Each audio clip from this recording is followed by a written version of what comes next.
50 votes, not 60. 50. That is the number that can decide whether the Save America Act has a path through the United States Senate.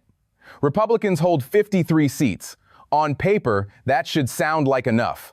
In practice, it is not, because most legislation still runs into the Senate filibuster, where 60 votes are usually needed to move forward. And that is why this fight is not really about whether Republicans can count to 53, it is about whether they can move the bill through a completely different lane. The Save America Act is President Trump's top legislative priority. The House has already passed a version of it. At its core, the bill would require documentary proof of citizenship when voters register and identification when they cast a ballot. A broader version would also ban no-excuse mail voting. The House moved first. In February 2026, it passed a version of the legislation. But that did not put the bill on the president's desk. The Senate became the wall. There is no constitutional rule saying every bill needs 60 Senate votes. The obstacle is the filibuster, a Senate procedure that can force most legislation to clear a 6-0 vote threshold. With 53 Republicans, that means the party would still need 7 Democrats to cross over on this bill. That is the math Republicans are trying to escape. The alternative is budget reconciliation. Legislation that qualifies for reconciliation cannot be filibustered in the same way. It can move with a simple majority, 50 votes, with the vice president available to break a tie. 50. That is why reconciliation changes the entire battlefield. Both parties have used the process when the filibuster stood between them and major priorities. Republicans used it for the Bush tax cuts. Democrats have used it for major parts of their own agenda. Now, Republicans are trying to use that same procedural weapon for election legislation. But reconciliation is not a magic door, it is a narrow one. And the entire Republican strategy depends on whether they can fit this bill through it. House Republicans tried to do exactly that with a new reconciliation package, the third of this Congress. The package totals $95 billion, $10 billion for states to implement voter identification and proof of citizenship requirements, $73 billion for military operations, and $12 billion in agricultural aid. Election rules, defense spending, and farm relief all placed inside one vehicle designed to move through the budget process. Speaker Johnson called it our best shot at enacting our party's top priority legislation. On the 22nd of July 2026, the House passed instructions to include the Save America Act in that process. And House Republicans did not stop there. That same day, they sent the voter ID provisions toward the Senate through a second route tucked inside the Stop Insider Trading Act. 2 vehicles, 2 shots on goal. From the House perspective, the message was clear: find a path, keep the issue moving, and do not let the filibuster end the fight before it begins. But that creates the question that drives everything that follows. If reconciliation can reduce the number from 60 to 50, and Republicans have 53 senators, why is this still not law? Because the number 50 solves only one problem. It does not solve the referee. It does not solve the rules that control reconciliation. And it does not solve the Republican votes that leadership still has to hold together once the fight reaches the Senate. That is where the plan started to collide with reality. Reconciliation has a gatekeeper. The process is governed by what is known as the Byrd Rule, named after the late Senator Robert Byrd. The basic idea is simple. If something is going to move through reconciliation, it has to be genuinely budgetary. Taxes, spending, dollars and cents. You cannot take any policy you want, attach it to a budget bill, and automatically make the 6-0 vote problem disappear. And the person who decides whether a provision fits those rules is the Senate parliamentarian, the chamber's nonpartisan procedural referee. That is where the original strategy hit its first wall. The parliamentarian ruled that the Save America provisions, as written, did not meet reconciliation's requirements. That ruling mattered because it attacked the very mechanism Republicans were counting on. The entire point of reconciliation was to turn a 6-0 vote problem into a 5-0 vote problem. If the election provisions could not qualify for reconciliation, the shortcut disappeared. President Trump responded by calling for the parliamentarians' removal. But this kind of fight over the referee is not unique to one party. In 2001, Republicans clashed with the parliamentarian during the Bush tax cut fight, and the parliamentarian was eventually removed. 2 decades later, Democrats ran into the same procedural wall when the parliamentarian ruled that a $15 minimum wage could not be included in a reconciliation bill. Progressives responded by calling for the ruling to be overridden or for the parliamentarian to be fired. So the confrontation itself was not new. What mattered now was what Republicans did after the ruling. They did not abandon reconciliation. They changed the structure. Instead of trying to force the full federal mandate through the Byrd Rule, the new strategy converted the policy into spending. Do not command the states. Fund the states. That is the pivot. The package includes grant money designed to help states enforce voter identification requirements and encourage them to add proof of citizenship requirements to real IDs. The distinction is crucial. A direct federal mandate creates one kind of procedural problem. A federal grant program creates another argument entirely, because now the mechanism is money, exactly the territory reconciliation is built to handle. Senate Republicans have acknowledged that the Save America Act, in its full form, likely would not survive the parliamentarian, but a grant-based version could be different. Senator Roger Marshall of Kansas, a member of the Budget Committee, argued that the provision could survive reconciliation if it were drafted carefully and tied to states that already have voter ID laws rather than functioning as a new federal enforcement system. That is the theory behind the $10 billion. States that verify citizenship and require photo identification would receive funding. If the provision is viewed as budgetary, it has a real chance of surviving the Byrd Rule. And if it survives the Byrd Rule, the number drops back to 50. That is why the wording matters so much. Not just the goal, not just the votes, the text itself. House Budget Committee member Marlon Satesman said the pressure would fall on the Senate and that some senators would need what he called a real come-to-Jesus moment if Republicans wanted the strongest reconciliation package. Possible. But the next obstacle was not a Democrat. The math problem wore a Republican jersey. Senator Lisa Murkowski of Alaska had become the most consistent Republican opponent of the bill. Her position was not that voter identification was wrong. She said she supported voter ID and agreed that only U.S. citizens should vote. Her objection was implementation. In a July 17 opinion piece, she argued that the bill could ultimately disenfranchise some Americans in rural communities. Her case was that election administration is largely left to the states, and that the bill, as written, would be extremely difficult to implement quickly in Alaska. She pointed to Alaska's long struggle with real ID as evidence of how difficult federal requirements can become in remote areas. She also noted that more than 50,000 Alaskans voted absentee in 2024 and argued that absentee voting is essential for rural residents, members of the military, elderly voters, and disabled voters. That is her argument. And it matters because if the entire strategy depends on reaching 50 Republican votes, one Republican holdout can suddenly become much more important than 7 Democrats. Conservative activists responded immediately. Scott Presley argued that voters without documentation would still be able to sign an attestation and that the act would not require proof of citizenship from people who were already registered. Then he raised the question that sharpened the dispute. If remote Alaskan voters are the concern, why not amend the mechanism instead of killing the entire bill? Why not allow those voters to attach proof of citizenship and photo identification to an absentee ballot? That is where the conflict stopped being abstract. The question was no longer simply whether Republicans supported voter ID. It was whether they could design a version strong enough to satisfy conservatives, flexible enough to address Alaska's concerns, and budgetary enough to survive the parliamentarian, and all three problems were now colliding inside the same 5-0 vote strategy. The political pressure on Senator Lisa Murkowski was already intense. Representative Anna Paulina Luna had called for a primary challenge, arguing that Murkowski's position was out of step with most Alaska Republicans. The Trump administration was applying pressure as well. In June, Trump urged evangelical leaders to push her to reconsider. In July, he used a primetime address to rally support for the bill. None of it moved her. And that mattered because the reconciliation strategy was never just a procedural exercise. It depended on a Republican conference that could actually produce the votes once the budget process reached the Senate. Then the calendar tightened. The Senate was supposed to leave Washington for the August recess. Instead, the chamber stayed in session beyond its expected schedule as several Republicans pushed for renewed action on the Save America Act. The preferred strategy was straightforward. Adopt a budget resolution.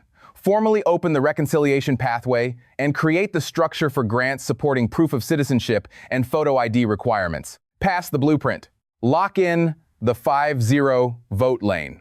Then leave Washington with the process moving. But as the week wore on, Republican leaders ran into a problem more dangerous than a Democratic filibuster. They did not have the 50 Republican votes they needed for the budget resolution. Not because 50 Republican senators had suddenly turned against voter ID. The obstacle was tactical. Once reconciliation moves forward, senators can enter what is known as a vote-a-rama, a marathon amendment process where Democrats can force repeated votes on politically difficult proposals. For vulnerable Republicans approaching the midterms, every one of those votes could become campaign material. Hours of amendments. One politically loaded vote after another. One attack ad after another. That was the risk leadership was staring at as Friday night arrived. And then the strategy changed again. A deal. Senate Majority Leader John Thune, President Trump, and Senate conservatives agreed to set aside the immediate vote on the budget resolution and defer much of the Save America Act fight until after the August recess. The full reconciliation push would wait. But Republican leaders did not want to leave Washington empty-handed. So they pivoted to a rifle shot. Instead of forcing the broader package without the votes, Thune reached an agreement with President Trump to move a narrower bill from Senator John Hwad focused on one piece of the larger agenda, new voter photo ID requirements. Strip away the broader fight, put voter ID itself on the floor, and make the Senate vote on that. It was a simpler test than the full reconciliation package. And in the early hours of Saturday morning, it failed. The Senate voted the measure down before leaving for recess. Even the narrower version, even photo ID by itself, that could have looked like the end of the story. Senator Mike Lee did not treat it that way. Lee, one of the strongest supporters of the legislation, called the failure of the voter ID component tragic and said the fight would continue. Then he gave the line that now defines what comes next. We're not done, we're just getting started. That is more than a slogan because the reconciliation pathway itself was not eliminated Friday night. It was postponed. The budget resolution was not defeated in a final vote and buried. Leadership stepped away from it when the votes were not there and shifted the larger fight into the period after the August recess. That creates a very different question. The first strategy failed to clear the parliamentarian. The immediate budget push failed to secure 50 Republican votes. The narrower voter ID measure failed on the Senate floor. 3 different obstacles, but the mechanism Republicans care most about reconciliation was still alive.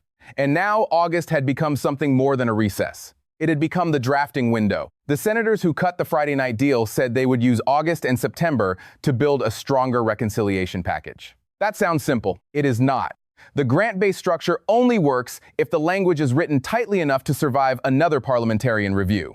The entire strategy now depends on converting the policy goal into something that can plausibly stand as budgetary language rather than a direct federal mandate. That means the drafting cannot be rushed. The distinction between those two versions is now the difference between having a 5-0 vote pathway and losing it. And while the legislation is being rewritten, Republicans also have to keep the government funded long enough to bring the fight back on terms they can control. That is the optimistic side of the delay. There is another side. The calendar is brutal. Once the August recess ends, Congress has only a limited number of legislative weeks before the campaign season accelerates toward November. Every lost day makes the window smaller, and the internal negotiations are not finished. The House reconciliation plan did not include spending offsets to cover the cost of the package. Senator Ron Johnson of Wisconsin, taking over the budget gavel, has said he will insist on adding them. That creates another negotiation inside a process that already has very little room for error. The House has one version. The Senate wants changes. The parliamentarian has already rejected an earlier approach. At least one Republican senator remains opposed, and the reconciliation process itself can trigger a vote-a-rama that some Republicans are reluctant to enter. This is why the argument that passage should be easy falls apart. The bill has already failed in the Senate at least 5 times this year, including when it was attached to earlier reconciliation efforts. 5 times? That number matters because it strips away both of the easy narratives surrounding this fight. It is not easy. It is not automatically dead either. The strategy has changed precisely because the earlier versions did not work. The original approach tried to move the policy more directly. That ran into the parliamentarian. The next approach shifts toward grants. The immediate budget resolution could not secure 50 Republican votes before recess. That vote was deferred.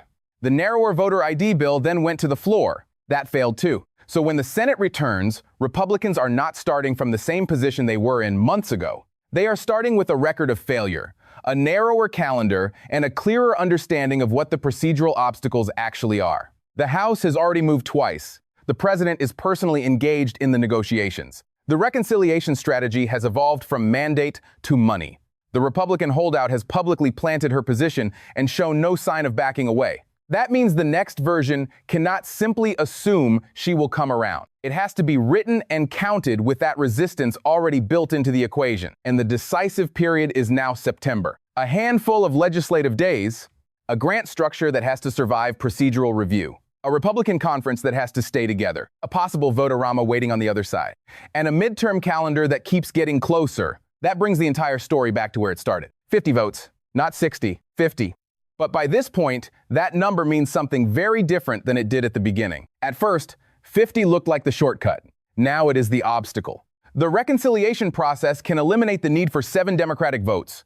It cannot manufacture Republican ones. It cannot guarantee the parliamentarian accepts the final text. And it cannot remove the political cost of the amendment fight that could follow. So the September battle is no longer just about whether Republicans want the Save America Act. It is about whether they can solve all of those problems at the same time. That is the real equation waiting for Republicans when the Senate returns. They need language the parliamentarian can accept. They need a budget package that can survive negotiations over spending offsets. They need enough Republicans willing to enter a vote-a-rama knowing every amendment could become campaign ammunition. And at the end of all of it, they still need the number that started this entire fight. 50. The House has already shown how aggressively it intends to pursue the issue. It passed a version of the legislation in February, then opened multiple routes again in July. President Trump has stayed personally involved. Senate conservatives have refused to treat the failed August vote as the final word. But none of that guarantees passage. The grant strategy is still only a strategy until the final text survives procedural review. The September package still has to be negotiated. The spending question still has to be resolved. And the Republican conference still has to produce enough votes when leadership actually puts the reconciliation process back on the floor. That is why Friday night's postponement can be read in 2 very different ways. One interpretation is that Republicans lost momentum.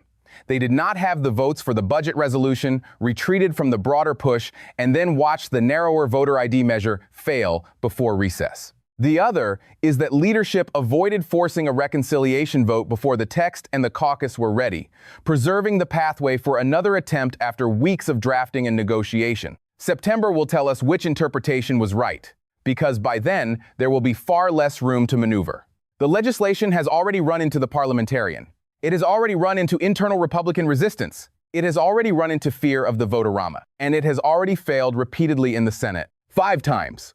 A 6th attempt cannot simply repeat the first 5 and expect a different outcome. The new version has to solve something. Maybe that means the $10 billion grant structure is written narrowly enough to survive the Byrd Rule. Maybe it means spending offsets bring skeptical Republicans on board. Maybe it means leadership finds a way to hold the conference together through the amendment barrage. Or maybe one of those pieces breaks the strategy again. That uncertainty is not a side issue. It is the story. Because reconciliation removes one enormous obstacle, the 6-0 vote threshold, but it does not remove the politics inside the Republican conference, and it does not remove the procedural rules that determine what reconciliation can actually carry. That is why the number 50 has changed meaning throughout this fight. At the beginning, 50 looked like liberation from the filibuster. Then it became the target. Then it became the problem. Now it is the final test. If Republicans can produce a grant program the parliamentarian accepts, resolve the budget dispute, withstand the vote-a-rama, and keep enough senators together, the reconciliation pathway remains open for proof of citizenship and photo ID funding. If they cannot, this fight does not disappear. It simply moves beyond this Congress and into the next political battle. That is where things stand as the Senate leaves Washington. Not at 60. Not with 7 Democrats suddenly expected to cross the aisle. A procedural referee, a rewritten grant program, a Republican conference under pressure, and a September window that is getting smaller by the day. When the Senate returns, that is the number to watch. 50. Because if Republicans cannot reach it with a bill that survives the rules, nothing else in this strategy matters. And if they can, the entire fight changes again.